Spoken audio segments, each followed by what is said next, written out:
Hi there, Dr. Mr. Creative Man Guy here. Today we're going to talk about the idea of playing into a sound. So what I mean by that is the concept that you're going to allow the sound of the instrument or the patch that you're using, whether that's some effects that your guitar is going through or the keyboard patch that you're using. The concept is to let that sound, whatever you have selected, kind of inspire you and drive the music that you're creating in a direction. This can be really helpful when you're having like a difficult time of like creating something.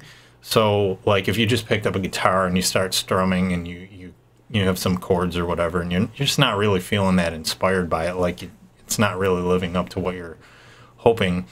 A really cool way to get out of that is to use this method. So what that means is you're going to basically spend some time right up front kind of choosing a sound that you want to use.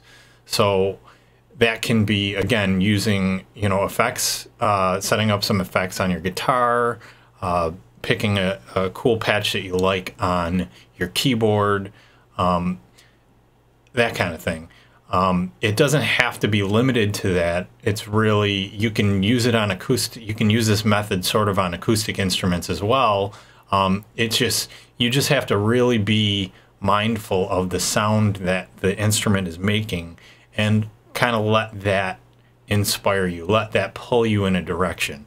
So one of the ways that I've done that, I have a project up here in Reason that I recently showed to my band, and this was inspired when I recently purchased a whammy pedal. I've always wanted one for my guitar, and I finally got one, and I sat down with it, and I came up with this, what I think is a pretty cool little progression here. So I'll play you a bit of it.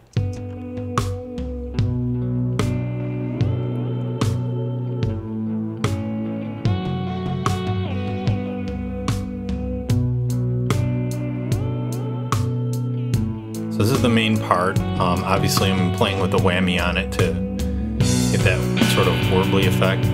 And then comes into the chorus. It's just basically the same thing. It's just played a little bit differently, and I'm not using the whammy pedal.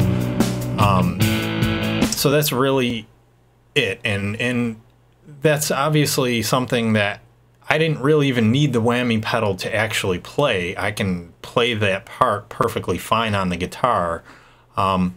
But I would have never have come up with that particular kind of riff sound if I hadn't had the whammy pedal. So you're allowing the effects you have, the instruments you have to, help you create something. You're not using just brute force of your own mind and expecting, to get everything you can straight off the top of your head.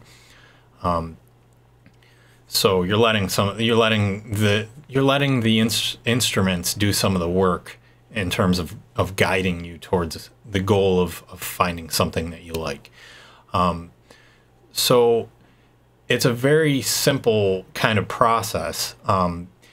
You're just gonna kind of create some sounds right up front and play around with them until you find something that speaks to you, and then you're gonna play into it. You're gonna listen to how your playing sounds through that filter, and play accordingly.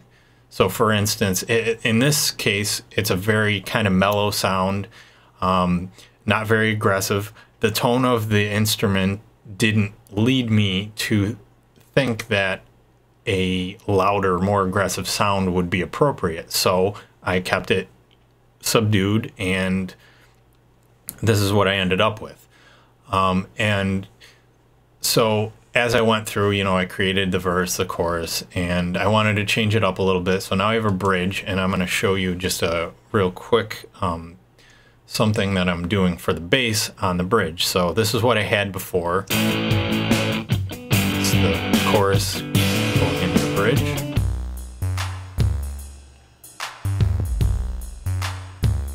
It just kind of loops this little swingy feel thing here for a bit. And, you know, I just threw it in there because I wanted to have something to change it up just for a placeholder for now. I probably won't use this, but I'm going to show you kind of how you can, you know, use this method to come up with something new. And so what I have here on, obviously I have my bass with me. I've got my bass track armed, and I have a really kind of weird patch in here that isn't very bass-like. So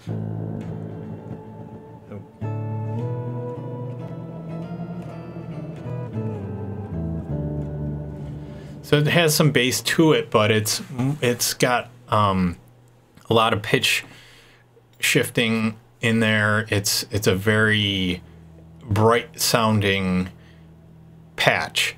So it's gonna lead me to play in a way that isn't really the way I might normally play a bass as I play through this. So I did come up with a part already for this that I'm gonna record and show you.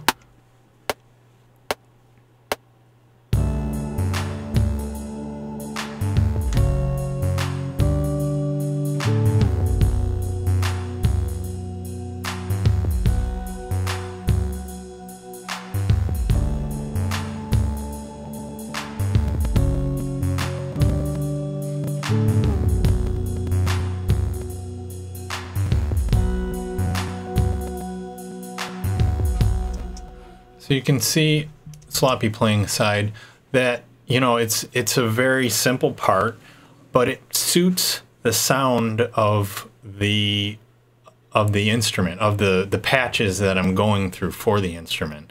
I did play around with it for a bit. I came up with the patch, and then I spent some time with it as I was listening to the other stuff that was going on. So I was making sure that I was coming up with something that was appropriate for the actual, you know, parts that are already in the song.